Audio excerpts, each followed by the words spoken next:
Hey guys. Hello. Let's wait like, I guess 5 minutes or so. See how many folks join. Sounds good.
Can always tell when someone's holding their finger over their camera. Hey, Chun. What's up? We're just waiting for a few more people to join. Oh, Greg's here as well. We'll give it like 1 more minute and then we can start.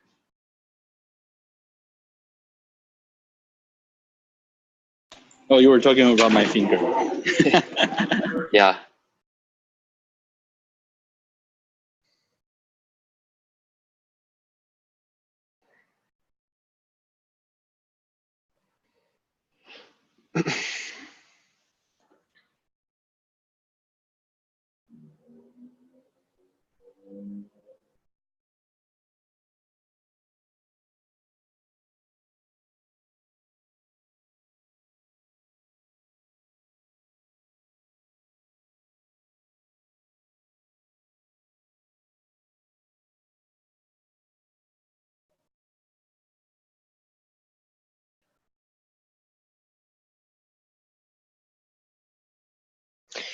All right, let's start. So the first thing we were going to go over today was some container launching benchmarking that G's been doing. G, do you want to talk about that? Yeah. Yeah. Let me share my screen. Okay, let me stop sharing.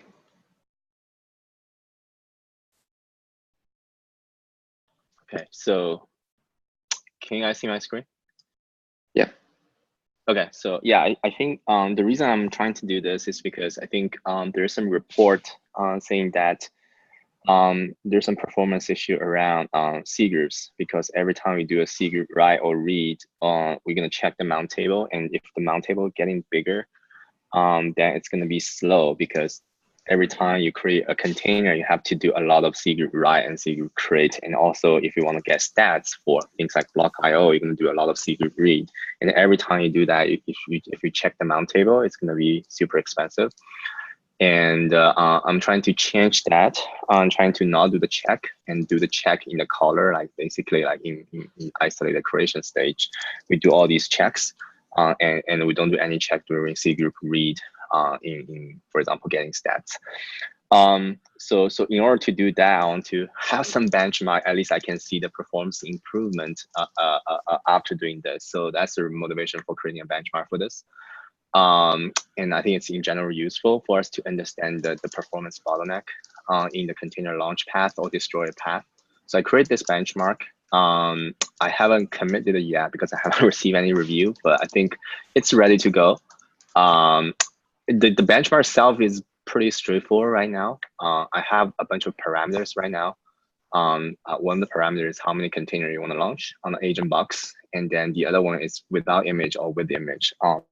The reason I have this parameter is because that if you have a container image, then you have additional entries in the mount table for the root files to mount. So that's the reason I kind of parameterize this thing at this moment. There might be something else that we want to parameterize later, so it should be easy to do. So one thing I realized that if you want to run this benchmark on your box, you have to tune some of the resource limit on your machine. For example, you definitely need to increase the open file limit to some bigger number if you want to run like 1,000 containers. And also, I also realized that you have to increase this SO max connection parameter in the kernel, because right now the default value is 128 by default. So that's basically when you call listen system call, and that's the backlog size. And if the backlog size is only 128, you don't have a way to. So it's sometimes you get like connection reset by peers error when you're trying to connect to the agent endpoint. So you have to increase this number. But I think one of the options is trying to kind of auto set it in the setup text fixture and then reset it back to the normal value after this is done. But I think I just capture as a notes right now. The benchmark itself is kind of simple. I use all the isolators that we use in DCOS, but I think this is kind of the representative set of isolators that people are using right now. I just want to mimic the production environment. And the benchmark itself is very easy. I didn't use the framework API because I want to eliminate the side effect of launching executors and doing all these status updates. So I directly use the agent API to launch containers, so launching standalone containers by using the V1 API and specify some minimum resources. And I didn't have. Right now, I don't have a way. I didn't add the work to kind of exercise most of the isolator features, but that's going to be a future work I plan to do. And then you just launch the container and you wait for those containers to be fully launched. The container won't. You won't receive a response until the container is launched. And then you wait for those containers to terminate. You kill those containers, and then you wait for the termination to finish. And then you report like how long does it take to launch all these containers, and how long does it take to destroy all these containers.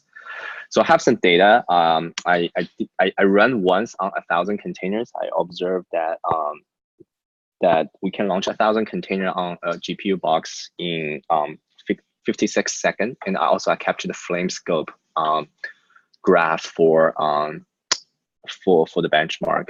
I didn't spend time analyzing it, but something that caught my eye is this one. I'm not sure if you guys can see the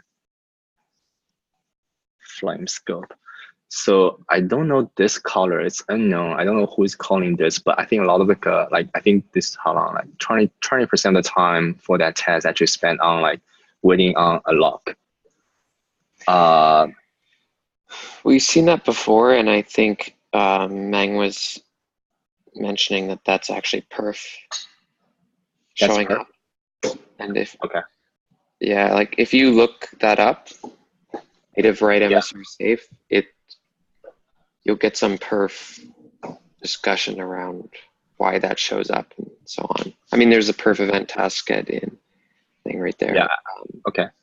I'm not sure if it's actually affecting the performance of the agent itself, or if it's just kind of like noise. I don't know, but yeah, it seems to be related to perf itself. Yeah, and also I think this flame scope graph is captured during a period where I observed like super bad performance during tear down of that test. So I probably need to collect something more traces. And that's when you saw this perf stuff? Like this big, super bad performance. That's interesting because I've seen the same thing in a scale test. Like the moment when performance was really bad, it seemed like this was showing up. So maybe maybe there's some issue with Perf. that. What's your sampling rate? I use I don't know. I think I just followed the documentation on the Meso side. I didn't change any of the parameters. So 100 then. 100, yeah, and 60 seconds. Okay. Anyway, so I think we probably need to do more evaluation on. I'll collect more traces and so that we can analyze those. And I continue. I mean, on a side track, also working on the C group improvement to remove those verify function to like we don't check mount table anymore. So I'll see how much performance can improve after doing the C group stuff. Yeah, right. I mean, so right now it's not too bad. Like 50 seconds for 1,000 container. That's like 60 millisecond per container. Yeah, I think the interesting part of this, not too bad. The interesting part of this flame graph would be more that yellow section. I don't know if you looked into it. Yeah, I do. So like some of the memory what all that stuff is. Yeah, I haven't looked into that yet. But I will until I collect more stack traces for the flame graph. Normally, anyway, so they, at least Brendan Gregg usually uses minus F99 to make sure that the sampling period is not aligned on other kind of interesting events. So what's dash F99? It's the sampling frequency. Oh, sampling frequency. Okay. So normally he's like, yeah, do whatever you want, but leave it on an odd number. I see. Interesting. Yeah, anyway, so that's kind of my, so I need some review for this patch so that I can commit this. I think it's in a good shape. I tested, I mean, just be careful when you test on your machine because it's gonna blow away your machine very easily. But other than that, I think it's good to go. Just out of curiosity, G, do you happen to know if the numbers look different when you ran perf versus when you didn't run perf? I didn't try that, to be honest. Okay, yeah, that's something I can try. I mean, the reason I collect this perf is because there's one time I ran the benchmark, I realized the teardown is taking so long. And that's the reason I want to do some perf to see why it's taking so long to do the teardown. And that's the graph I got. I haven't tried to collect the perf for like a normal execution that finished normally. So that might be interesting to collect once I have time. So I will do that after I did the C group stuff. Yeah. So G, sorry, when you were going through the benchmark, I looked away for a second. So does the benchmark, it just starts all the containers and then kills them in one cycle, is that correct? Yeah, so it hitting the agent API to start all the container wait until everything is launched. Okay. So the sleep command, so it will stay there. And then if everything is launched, then you start to wait on those and then start to kill and wait until all these containers tear down. Okay. So you're just looking at the total launch time for one cycle. Right. So you don't know. Yeah, I think. So you don't know the jitter, for example. So usually, if I was trying to benchmark this kind of thing, I would basically do it in a loop, right? So if you're trying to benchmark like a disk I/O or a network I/O, you start requests at a particular rate, and then you measure the throughput for requests. So the analogy here would be launch one container as fast as you can, and then measure the container launches per second, or seconds per container launch, and then do it with 2 containers, and so on and so forth. So did you? Oh yeah, you mean yeah, I think initially I considered this one, but I think the downside for that one is you don't have concurrency. Like you don't have like a container being launched concurrently. I think one of the bottleneck that we observe is actually like you have a lot of mount table entries in the system, And if you do that in serial order, then you won't be able to trigger this condition of having too many mount tables. Well, I think once you entries. start launching more than one container, you would, because the launches would be offset, then you would end up with concurrency, right? So if the container just does exit 0, then Oh, I see. then You're saying and like then this. and then you just launch 1,000, and then you keep the 1,000 containers kind of in flight for a fixed period of time. Then you would naturally get like a pretty high level. You'd naturally get like a pretty high level of concurrency there. Oh, okay. Okay, sorry, I got a little confused. So what's the suggestion? You're saying that you have a single loop, and you launch one container, and then calling wait and kill right after that, and then loop to the next. So rather than killing, you just have the container exit 0, so that you don't have to block on the kill.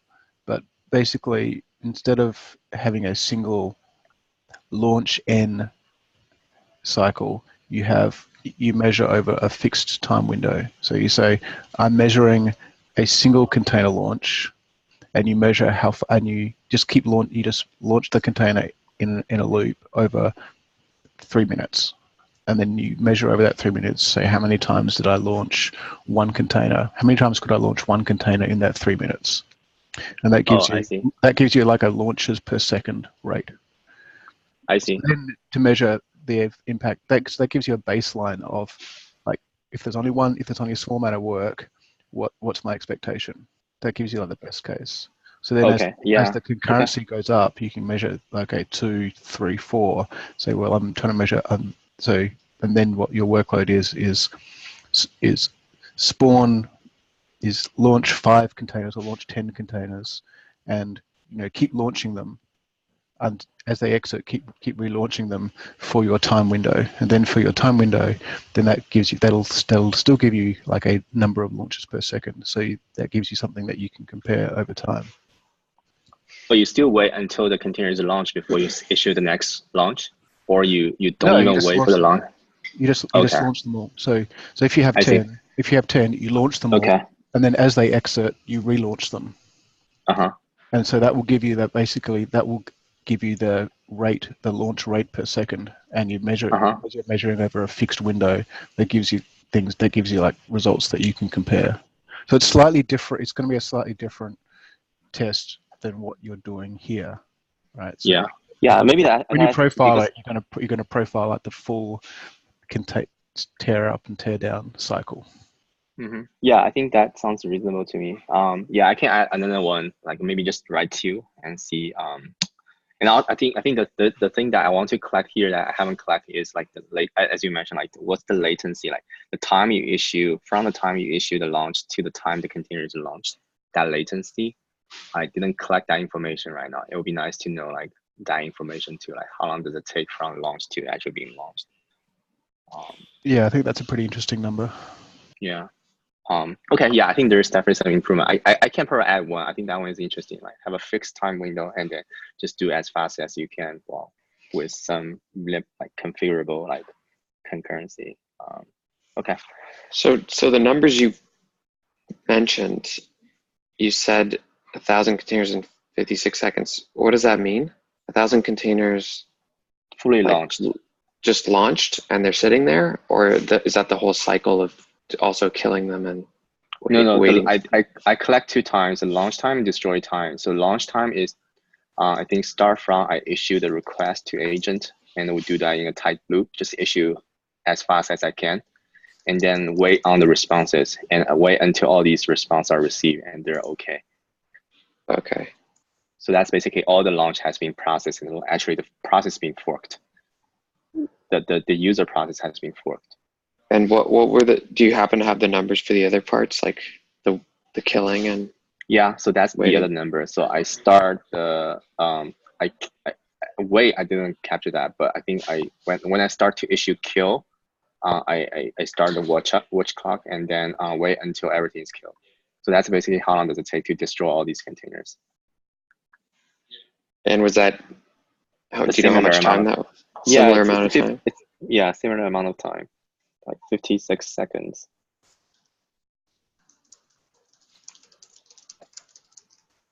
Okay.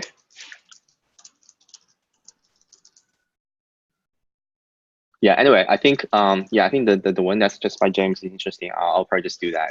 It's super straightforward to do, I think. And also the other thing that I want to collect the latency information too. Yeah, if you do that additional benchmark, you should be able to Yeah, get like some launch jitter. rate. Well, Yeah. so you should be able to like get average 99p, like that kind of thing as well, which would be pretty interesting. Yep. I'll do that. Yeah, we had we've been doing some similar stuff for the state serving benchmarking, and we ended up just using the time series class for that. If you wanted to get percentiles and so on, you can use that. Oh, I see. Gotcha. Yeah. Okay. Okay. Anyway, so if someone can review my patch, that would be great. And I don't know if I want to hard code this, like doing that in the setup. Maybe just not for now. Yeah, I was going to ask earlier.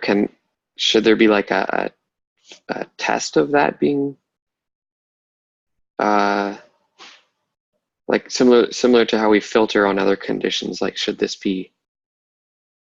refuse to run if it knows it's going to crash in a weird way, or Yeah, I can. what happens if these aren't true? If we don't set this, test will just fail. In what way? In a way that it might leak a bunch of sleep processes. Okay. Which is not too bad. I mean, there's a single line command I can use to clean all these up. But does this mean that users might run into like something similar to this if they're really pushing container launching on an agent? Yeah, I think for depends. I think for most of the agent configuration in the systemd unit, you set the U limit to be, I mean, at least the open file limit to be unlimited. I'm pretty sure. For this one, yes, I think we might run into this because we never changed this. And actually, I think that's I think the other day I reached out to you on this. That right now it's just the backlog number just doesn't make sense.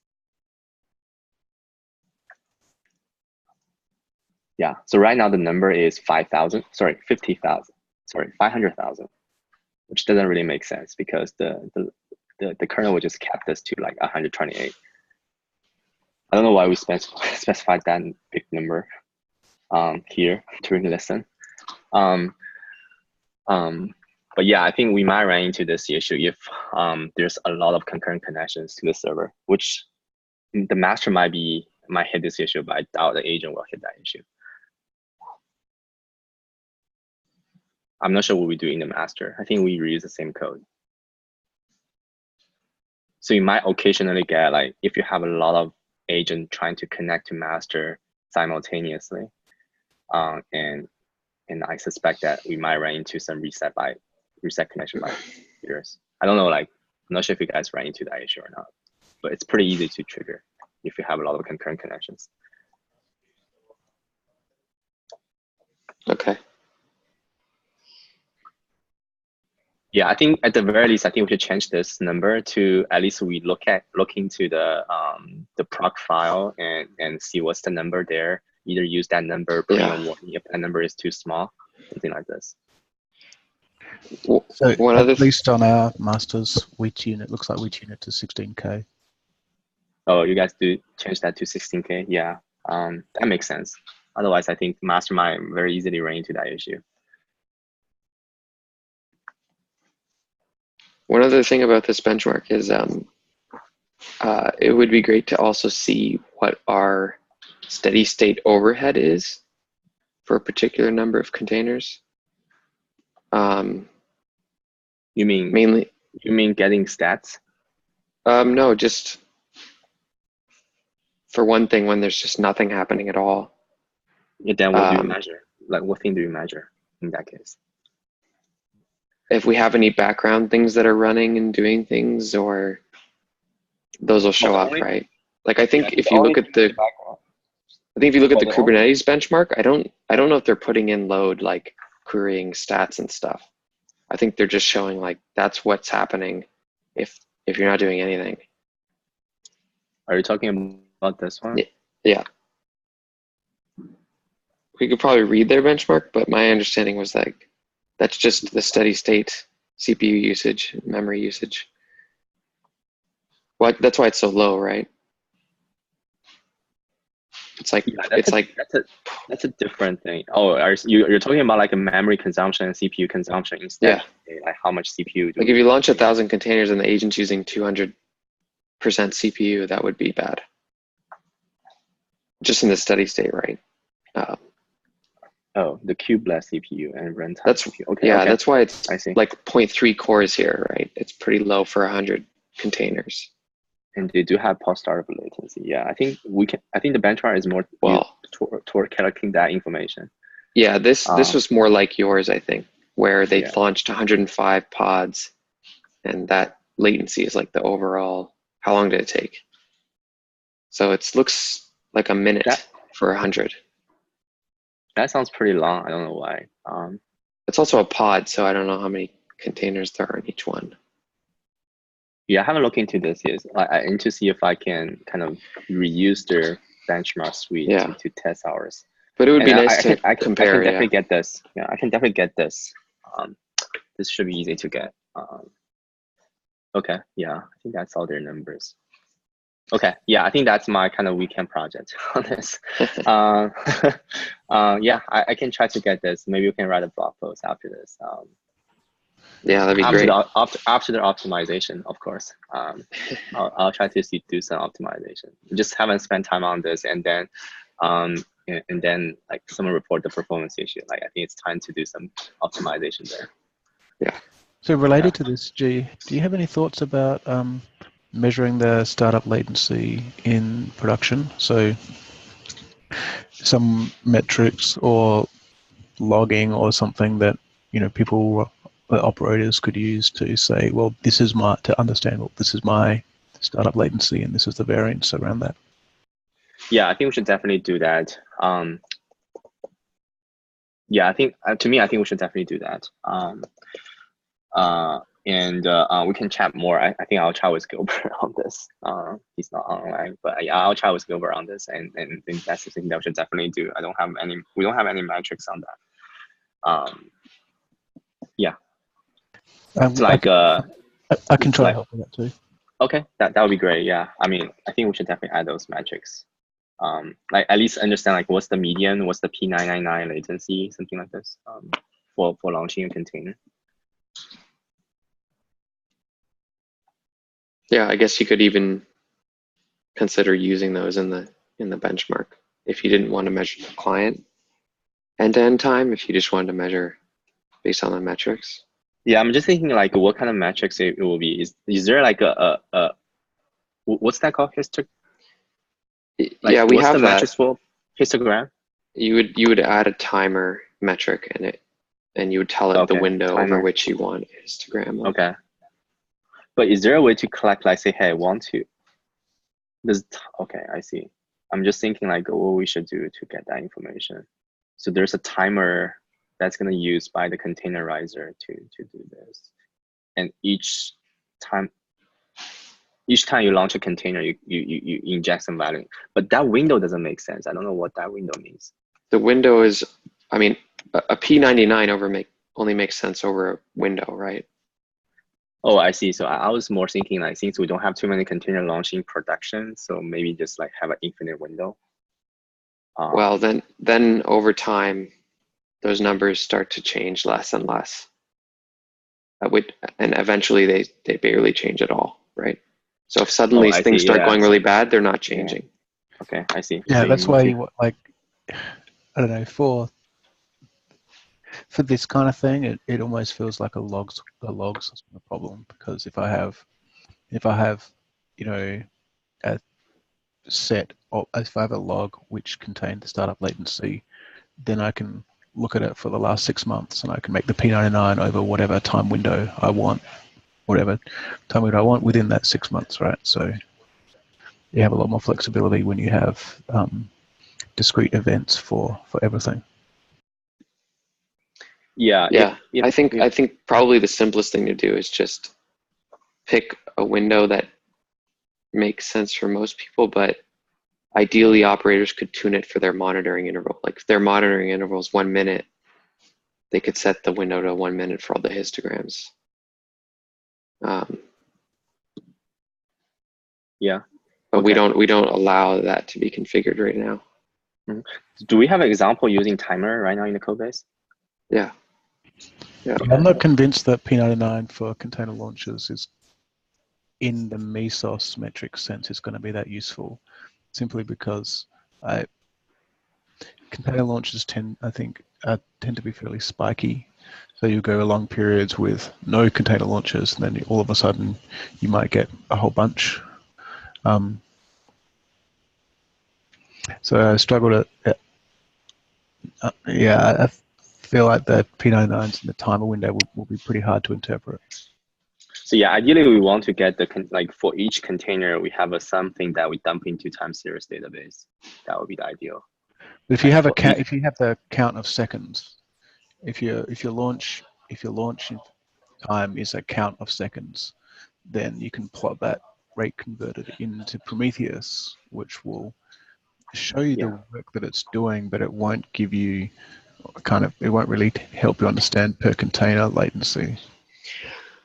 Yeah, I mean, there's lots of subtleties here, right? Like, are you going to measure the downloading time of the artifacts and all that other stuff? Because that's going to dilute your signal there, right? Like, this one's slow because it was downloading a big image.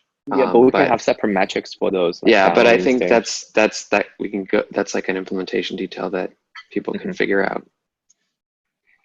Yeah, but it's definitely something that's important to make it clear. So for sure, yeah, pretty well explained pretty thoroughly so people can understand how to interpret the numbers. Yep, of course. Okay, I think that's it for me today. I'll stop sharing my screen. All right, thank you, G. Yep.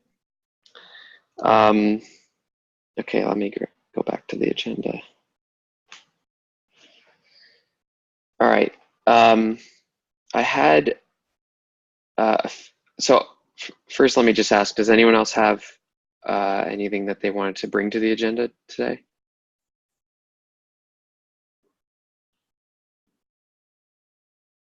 No? Okay. So let me mention a couple things that have been happening, and we can discuss them if people want to. I'll just mention them all quickly, and then we'll figure out which ones we want to talk about. So the first thing is the state serving improvements. What's been happening there is the initial patch, which is parallel state serving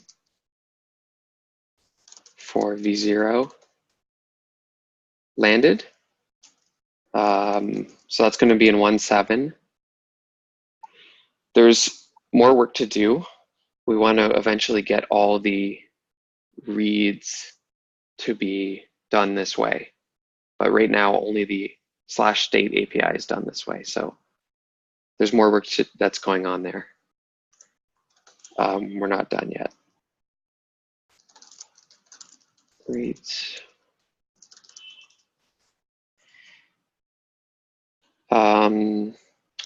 The next thing was, oh yeah, there was one more thing here, which was eliminate a double dispatch from authorization. So right now, authorization is actually done on the master actor, which means events have to trip through the queue once to get to the authorization part, and then they have to trip through again when the authorization completes. And authorization is just for this principle, what are the,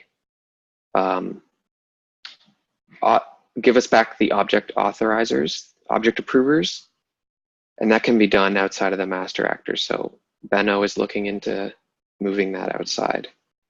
And it's a bit of a broader change because we probably want to move all the endpoints so that their validation and so on can be done outside the master actor before we go in to the master's queue. Okay. The next thing is we found some v0 authentication scalability problems. And we're working on fixing those. I can link in the tickets here later. But basically, the way that the master code is written, the master re-enqueues authentication requests if they're currently in progress. And that can lead to like an amplification of authentication requests in the master. And in a scale test we did, it didn't take down the master, but it made it extremely slow to make progress on authenticating clients. So we're working on that. There's some tickets for those. I can link them in later.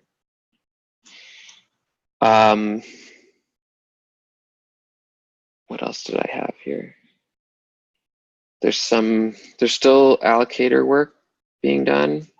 We've been kind of sidetracked because of the v0 authentication scalability problems, but I think Meng, you can correct me if I'm wrong, but I think the main thing left here to do was the copy on write resources patch, because we found that it's still the case that copying is the dominant part of the time spent in the allocator, especially when resources are like fragmented ports or things with a bunch of labels. So this is in an effort to try to help us not perform copying when we're doing things like filtering and so on in the allocator. And then the last thing we could discuss here, it's sort of performance related, is JMalloc.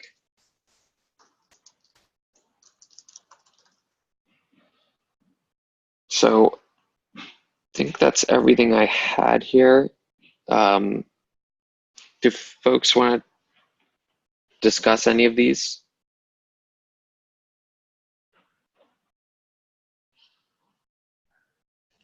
I don't have a discussion, but it sounds really encouraging. So it looks really, I'm really happy about it. Oh, just seeing these things? Yeah, it sounds great. Oh, I should say Yeah. something about the JMalloc. I guess because we discussed it on the list a little bit. I'm not -1 on JMalloc. I'm just a little bit dubious that the general benefit outweighs the kind of disadvantages of depending on bundling more stuff. Yeah, you're actually the one user that I know that is using it. Right. So we've always used it as an external because it's super easy just to preload it, and if you do it that way, then there's zero risk of compatibility issues. Yeah, I mean, I guess we should probably. So I guess the first thing is, even if we didn't make it a default, a bundled thing, we certainly need to make it a lot easier for people to use it. And I imagine that we would probably try to still provide it to users. And what that would mean is like releases like DCOS would probably just make that choice for them. Yeah, I think that totally makes sense. But for those vanilla users, we're going to have to tell them like, I mean, I've had to tell a few users that like, I've had to ask them, are you using optimization? And they weren't. So I'm kind of like, oh man, I feel like it's better to do the best thing we can for them by default. And I, to me, that's kind of where I'm coming from. I can see that. I mean, one thing is like the release of JEmalloc we bundle is one behind, and the current release is at least claims to improve performance a lot. So, Is you that know, just because the new release is very recent? it's a few months old. Okay. I happened to upgrade us because we we happened to be looking at the profiling endpoints, and so it's not something I was actively tracking, but it's pretty straightforward for me to upgrade that without having to ship a new Mesos build. Definitely Yeah. something like the compiler optimizations. We should just make that the default in CMake. We should Yeah. just make that the default in CMake and AutoTools. Well, we were doing that originally, but it was changed because the complaint was that makes the build really slow for developers. The developers can help themselves, I guess. Yeah, I think that's kind of the question is uh, because I think the same question's applying to J Malik. Like, should we do something that might impose an additional developer burden, which is we've got to maintain this bundled thing? I'd be curious to hear more about the compatibility issues and so on. Well, I guess one Versus, of the compatibility yeah. issues is that like you link it into libmesos, right? Mm-hmm.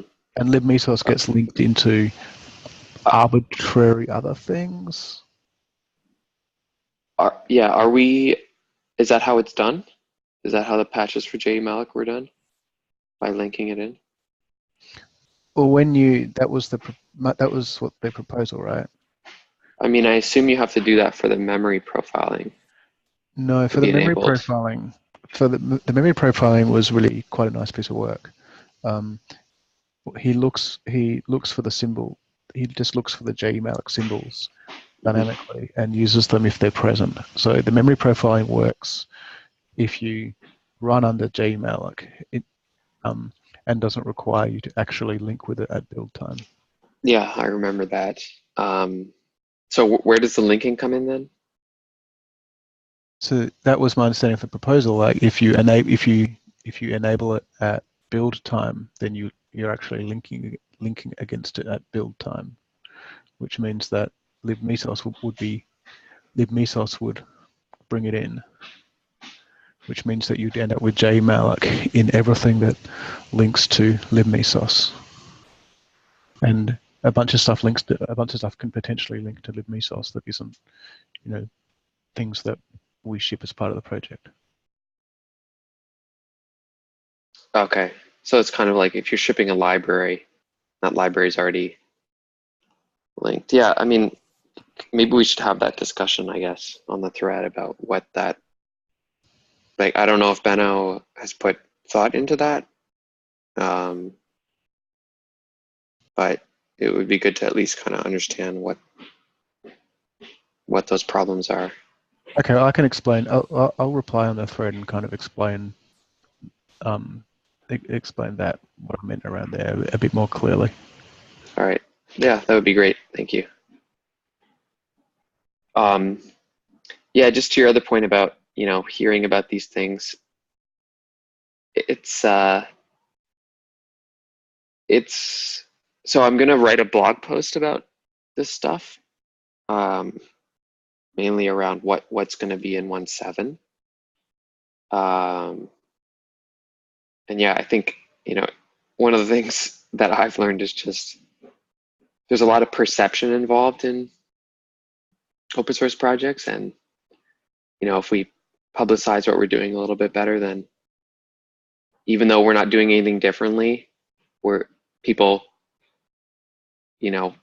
are a lot more optimistic about things and are happy that things are improving and so on. So I'm going to do a blog post for this stuff, and I hope we can get a blog post out for like the container launch benchmark and other things too that people take on.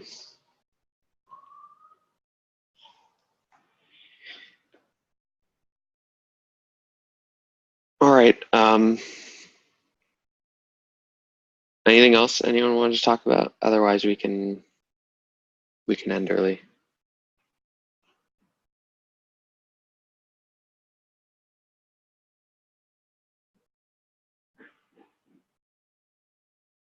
All right, let's end early. Thanks everyone for joining.